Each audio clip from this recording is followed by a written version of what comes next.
Assalamualaikum warahmatullahi wabarakatuh.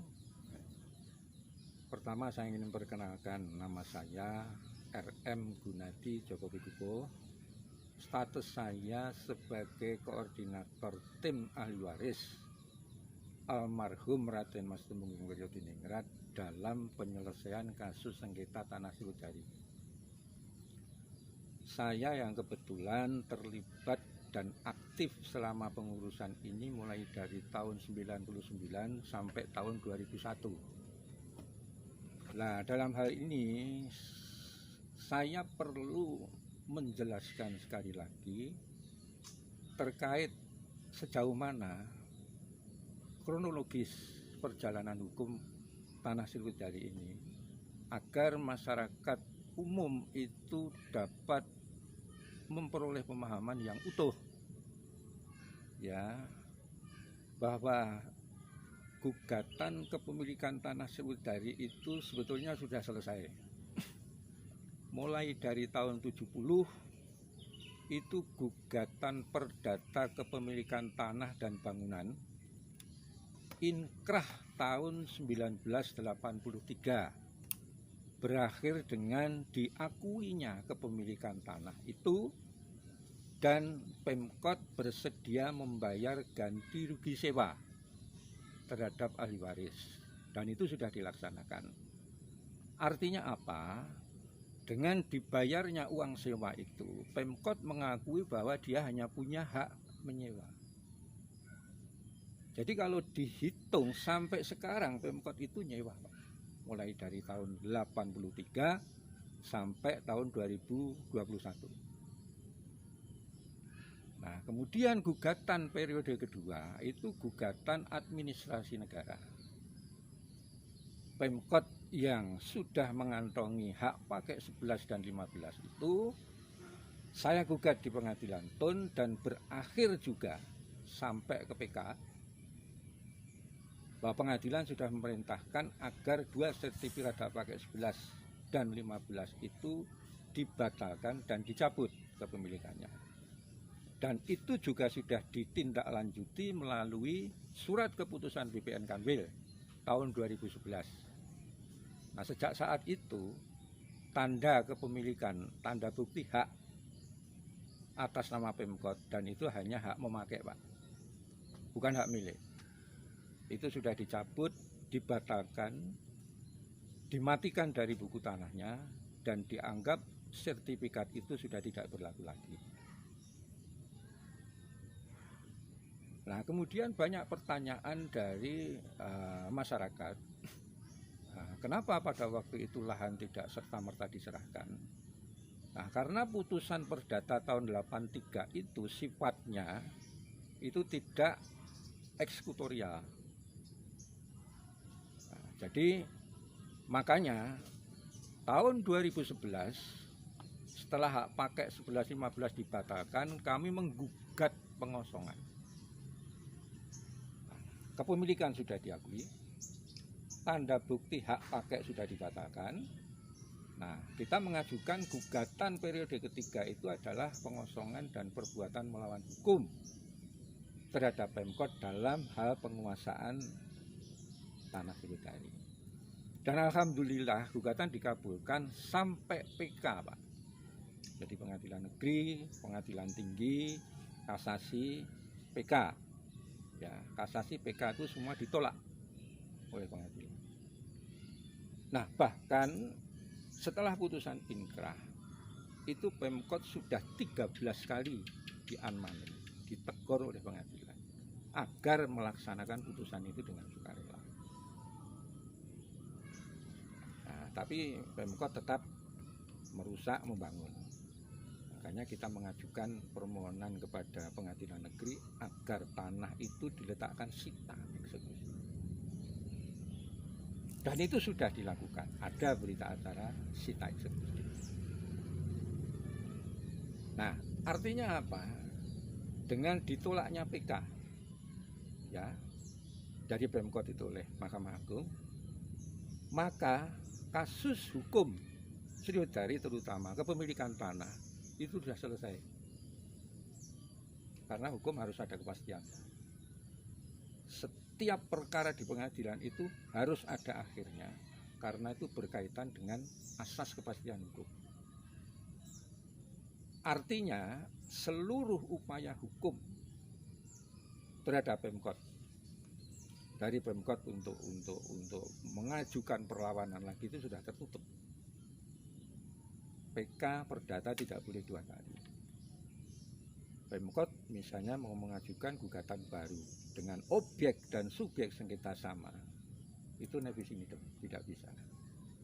Nah, makanya yang terakhir Pemkot mengajukan gugatan perlawanan terhadap eksekusi. Itu pun sudah ditolak oleh pengadilan. Dan itu sudah ke-15 kali perlawanan Pemkot, tidak ada satupun yang memenangkan. Semua dimenangkan oleh ahli waris.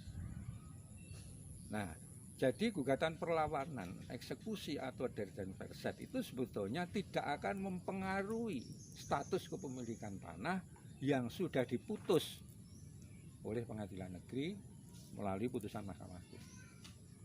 Sehingga mau tidak mau, suka tidak suka, tanah itu harus segera diserahkan kepada ahli waris. Nah, kita semua harus menghargai hukum, kita harus taat hukum. Nah, di sini sebetulnya yang ingin saya tekankan itu supaya jangan sampai nanti opini masyarakat, loh ini kok sengketa tidak pernah ada habisnya. Bukan, sebetulnya sudah selesai, Pak. Sekali lagi saya jelaskan bahwa derden verset itu sama sekali tidak ada hubungannya dengan gugatan kepemilikan. Gugatan kepemilikan tanah Sriwedari seluas 99.889 meter persegi yang terletak di Kelurahan Sriwedari dengan batasan-batasan sebelah timur, barat, utara, selatan sesuai dengan fakta-fakta otentik, itu sudah jelas tidak bisa dibantah lagi. Nah, perlawanan ini sebetulnya hanya terkait dengan verset saja. Nah, verset itu artinya adalah pihak ketiga. Nah, Pemkot dalam hal ini itu adalah para pihak, bukan pihak ketiga. Jadi kalaupun dia itu mau banding, mau kasasi, tidak ada pengaruhnya, tidak akan menghentikan terhadap pelaksanaan eksekusi. Nah, ini mungkin penjelasan ini yang sangat penting bagi masyarakat, baik masyarakat ahli waris yang tersebar di seluruh Indonesia maupun masyarakat pada umumnya. Jadi jangan sampai ada loh tanah ini milik rakyat. Enggak ada, Pak, dalam sejarah. Di hukum, di undang-undang pertanahan itu enggak ada, Pak. Tanda bukti hak tanah itu ya satu, hak milik, HGB, HGU, hak pakai, dan seterusnya. Nah, ahli waris ini juga bagian dari rakyat Solo. Kalau dikumpulkan itu sudah di atas 2.000, Pak. Itu juga bagian dari masyarakat Surakarta yang jelas-jelas punya legalitas. Jadi dengan adanya putusan inkrah itu artinya negara sudah ikut hadir memberikan kepastian hukum terhadap kepemilikan tanah Sriwedari ini, bahwa itu adalah milik ahli waris. Nah, ini yang kami tekankan agar masyarakat Kota Surakarta pada umumnya dan ahli waris pada khususnya jangan sampai ada pemahaman-pemahaman yang keliru, pembelokan itu jangan. Nah, mungkin garis besarnya itu, monggo kalau ini dilanjutkan kepada sesi tanya jawab, atau mungkin penjenengan mau cross check ke pihak lain, ke keraton atau bagaimana, monggo silakan. Ya, kalau selama ini kan seringkali yang jadi opini yang berkembang ya, bahwa ketika itu dikuasai oleh ahli waris, maka tanah Sriwedari yang difungsikan sebagai taman kota ini akan dialihfungsikan atau mungkin katakanlah dijual atau diswastakan. Itu gimana? Itu opini asumsi masyarakat, Pak. Kami tidak mau terpancing. Jadi saat ini kami itu sedang fokus kepada hukum dan kepemilikan. Jadi solusi satu-satunya itu ya sudah serahkan saja tanah itu kepada ahli waris. Nah, soal nanti ada lahan-lahan yang mau dibicarakan segala macam itu nanti, Pak. Ya, Bayangkan sekarang ahli waris saja yang secara de jure kepemilikan kan sudah diakui. Loh, buktinya mana? Loh, ini amar putusan ada apa? Nah, sekarang hanya tinggal de facto saja tanah itu diserahkan kepada ahli waris. Setelah itu diserahkan, berarti itu sudah punya ahli waris dan ahli waris sudah memiliki kewenangan, Pak. Kalau sekarang itu kami belum mempunyai kewenangan untuk melepaskan hak, menghibahkan dan lain sebagainya. Itu kita belum diberi kewenangan. Nah, apalagi Pemkot. Kami yang sudah menang saja saat ini harus menunggu tanah itu nanti diserahkan oleh pengadilan. Negara melalui pengadilan, bukan Pemkot, Pak, yang menyerahkan. Nah, nanti disusul dengan diterbitkannya berita acara eksekusi. Jadi saya tidak mau berandai-andai. Itu untuk apa, itu nanti malah bisa memancing polemik baru, Pak. Jadi kita berbicara, bertindak itu step by step aja dulu. Saya nggak mau keliru. Nah, kalau itu peruntukannya untuk masyarakat memang benar, Pak. Tapi kalau orang mengatakan Sriwijaya itu milik rakyat, hati-hati, Pak. Itu nanti logik gandrung juga bisa, Pak, digugat oleh rakyat. Bukan hanya logik gandrung saja. Alun-alun itu milik rakyat semua. Ya, jadi karu-karuan gitu. Iya, soalnya kan kalau kembali ke pertanyaan saya tadi, ketakutan masyarakat selama ini kan seperti itu. Ada nggak dari pihak ahli waris itu semacam sebuah kepastian bahwa ini nanti tidak akan diswastakan atau gimana gitu? Nah, saya ingin tanya balik, ya, masyarakat yang mana? Orang mengatakan masyarakat yang mana? Ahli waris itu juga bagian dari warga masyarakat Solo, Pak. Kalau ahli waris sekarang itu ada 750 orang. Kalau satu orang punya istri satu, punya anak 3, punya cucu 2, itu sudah berapa di jumlah? Itu juga bagian dari warga masyarakat Solo. Dan sudah mendapatkan legalitas, Pak. Saya punya bukti akte jual beli kok sepeda itu. Dan yang kedua, saya sudah dapat legalitas dari negara melalui putusan pengadilan yang sudah berkekuatan hukum tetap. Itu sudah tidak bisa dibantah, Pak. Artinya sekarang kita fokus saja. Hukum sudah selesai. Deadline proses sudah ditolak dan itu tidak ada imbasnya. Tetap tidak akan bisa menghalangi terhadap pelaksanaan eksekusi. Itu kalau dari prosedur hukum, Pak. Ya. Dan sekali lagi ahli waris juga tidak ada sedikit pun niat untuk mempidanakan orang. Ya, karena apa? Kasus hukum sengketa tanah Sriwijaya itu murni perdata. Jadi persoalan hukum ya harus diselesaikan secara hukum. Nah, penyelesaian macam-macam. Ya, kami sebetulnya juga menghendaki ya penyelesaian bermartabat. Nah, monggo sekarang tinggal bagaimana Pemkot menyikapi masalah itu.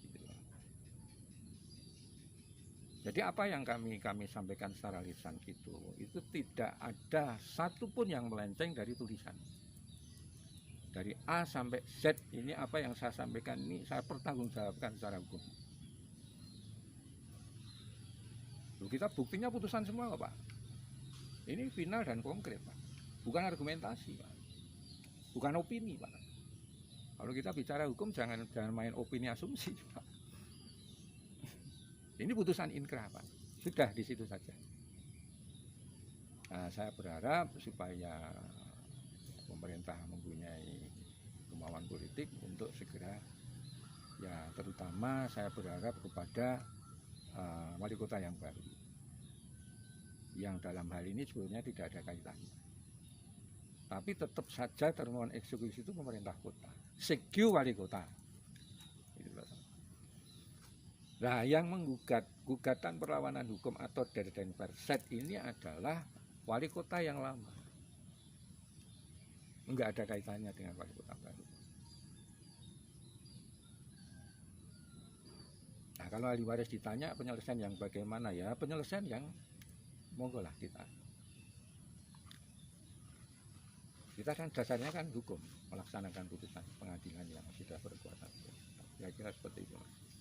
Kalau kemudian terkait dengan masjid, nah ini makanya ya, kalau kita bicara masjid itu dari sisi budaya, pembangunan masjid di atas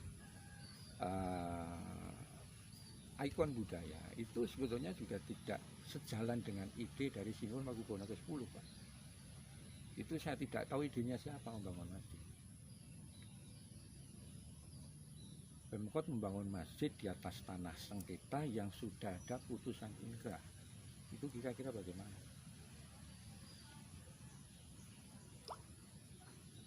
Nah, itu bisa ditafsirkan sendiri. Saya hanya menjawab pertanyaan penjenengan.